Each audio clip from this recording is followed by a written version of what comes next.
guys. Well, finally got the other rotor off from the passenger side. So now I'm knocking out the studs. I will get this all cleaned up. The other one, got the new studs put in, and clean the knuckle, and I'll get it all bolted back together so it's ready when I get the rest of the control arms. And we just keep on moving on. Right, okay, with some cleaning, got the new studs in, got the hub bolted back up.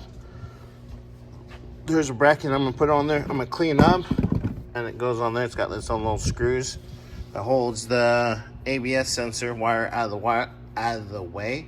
Speak, Nick, or forever hold your peace. ABS. Mm-hmm. When did ABS become like? I think Right around these ears. So, yeah. Just keep on trucking, I guess. Probably almost call it quits for the day because I got some car work I got to do in my car. And back at it tomorrow morning. We got a big list. Whee!